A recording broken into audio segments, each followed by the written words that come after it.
I've pointed out in numerous videos that jihad proceeds in stages. When Muhammad and his followers were only a tiny minority of the population, they were commanded to preach a message of peace and tolerance. When Muhammad had gained a larger following and had formed alliances with various tribes, but wasn't yet strong enough to subjugate non-Muslims, he was ordered to wage defensive jihad. The Muslim community would fight unbelievers, but only if the unbelievers did something first. When Muhammad and his followers became the most powerful force in Arabia, they were commanded to wage offensive jihad, violently subjugating non-Muslims simply for being non-Muslims. So the hostility of the Muslim community towards unbelievers was directly proportional to the military strength of the Muslim community. The Muslim population in France is somewhat higher than the Muslim population in most other European countries, and the numbers have risen very sharply in recent years, so we shouldn't be surprised to see an increase in terrorist attacks. What we might find surprising is that many of the terrorists, before turning to jihad, spent years living very un-Islamic lifestyles. They were what we might call bad Muslims. Why would bad Muslims care enough about Islam to wage jihad? Mohamed Lahouaiej Bouhlel, for instance, who killed 84 people in Nice, reportedly drank alcohol, ate pork, took various drugs, went salsa dancing, had a pretty wild sex life, didn't fast during Ramadan, and didn't go to the mosque. He only recently began taking his Islamic faith more seriously. But once he began taking Islam seriously, he crashed a truck into a crowd of men, women, and children and shouted Allahu Akbar during his shootout with police. We see this pattern over and over again among jihadis. Young Muslims go clubbing, go drinking, and then suddenly go on a killing spree shouting Allahu Akbar. And the friends and relatives of the jihadis then point to their past behavior as proof that they didn't really care about Islam, so they must have decided to slaughter unbelievers in the name of Allah for some other reason. I wish that politicians and reporters and people in general would make some sort of informed effort to understand why so many Muslims who've spent years engaged in very un-Islamic behavior end up waging terrorist attacks. Because anyone who really wants to know why young Muslims can rapidly transform from party animals to suicide bombers will quickly learn that France has produced a recipe for endless terrorist attacks. But since it's unreasonable to expect politicians and the media to do any actual thinking, we'll once again have to do the difficult work for them. Let's go through France's recipe for endless jihad, and to help our leaders and reporters, I'll once again make this so shockingly simple, a 4-year-old can understand it. First, many young Muslims, like many young Christians and many young Jews, live double lives. Muslims are raised to believe that Islam is true, that the Quran is the perfect word of Allah, and that Muhammad is a wonderful pattern of conduct. But they grow up in France, where they're free to do just about anything they want. So they do the kinds of things that many high school students and college students do. They drink, they do drugs, they have sex. In most Muslim countries, they wouldn't have the same easy access to alcohol and so on. But in France, they can do what they want. But here's the key. They still believe that Islam is true. They know that they're not living according to the teachings of the Quran and the Hadith, but they believe that they're supposed to live according to the teachings of the Quran and the Hadith. So they're Muslims in terms of what they believe, but they're not Muslims in terms of their actions. And again, plenty of Christians and Jews can relate to this. There are lots of people from different religious traditions who aren't living according to the standards of those traditions, but who still believe in the traditions. This is what I mean when I say that many young Muslims live double lives, believing one thing, but doing another. Second, the Islamic beliefs of these Muslims are almost never seriously challenged. They're told all their lives by their leaders and their families that Muhammad was the greatest man who ever lived, that the Quran has been perfectly preserved, right down to the letter, from the time it was revealed to Muhammad, that the Quran is filled with miraculous scientific insights, and so on. Now, these beliefs are complete nonsense, but no one bothers to show the Muslim that these beliefs are complete nonsense. In fact, quite the opposite. Politicians and the media go out of their way to block criticism of Muhammad and the Quran. People who dare to tell Muslims the truth about Islam are called racists and bigots and hate-mongers and Islamophobes. And this makes it very easy for the Muslim to dismiss any criticisms of Islam. Oh, they're just criticizing my beliefs because they're racists, not because there's any real problem with my beliefs. So the Muslim goes through life convinced that Islam is indisputably true, and this conviction is never seriously challenged. Third, some of these Muslims eventually decide to be good Muslims instead of bad Muslims. Since they've gone through life believing one thing but doing another, They've had the same kind of internal struggle a Christian or a Jew might go through. The same kind of internal struggle someone who smokes might go through if he believes that smoking is bad but continues to smoke anyway. And the Muslim, either because he's matured or because he's been confronted by some more devout Muslims, decides to become more consistent. He decides to actually do what Allah and Muhammad command him to do. So he stops drinking, he stops clubbing, he strives to be a good Muslim so that he can be accepted by Allah.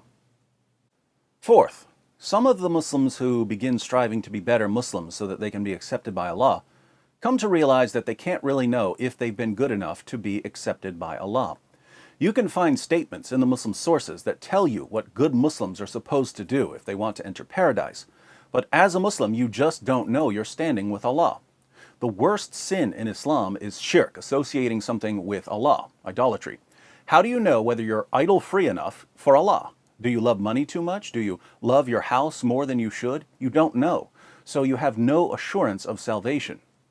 And here's where things get scary.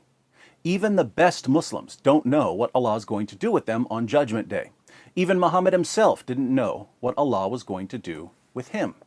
In Surah 46, verses 8 to 9, we read, "Or do they say, he, Muhammad, has fabricated it? Say, if I have fabricated it, still you have no power to support me against Allah. He knows best of what you say among yourselves concerning it," i.e. this Quran. "Sufficient is He as a witness between me and you, and He is the oft-forgiving, the most merciful.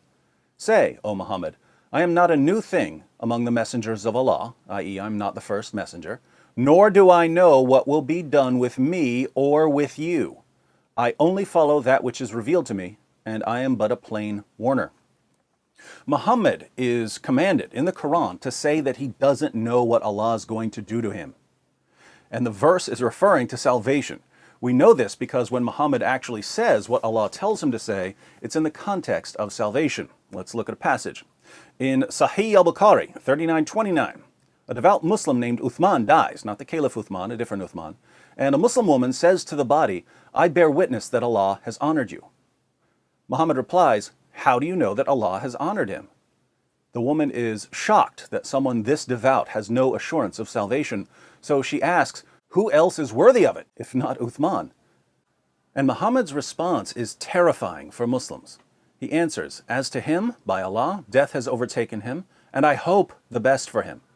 By Allah, though I am the messenger of Allah, yet I do not know what Allah will do to me." This is Muhammad, the greatest Muslim in history, saying, "You want me to tell you what Allah is going to do with this guy? I'm Allah's prophet, and I don't even know what He's going to do with me." Muhammad's closest companion, Abu Bakr, the first of the rightly guided caliphs, said, "If I had one foot in paradise, I would still fear Allah's deception."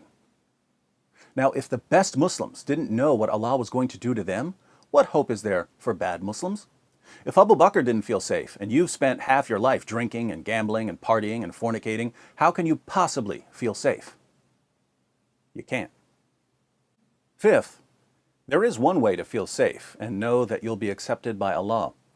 You already know what it is, don't you? If you know it, how difficult do you think it is for the conflicted Muslim to figure out? If he doesn't know, trust me, the online recruiter will tell him.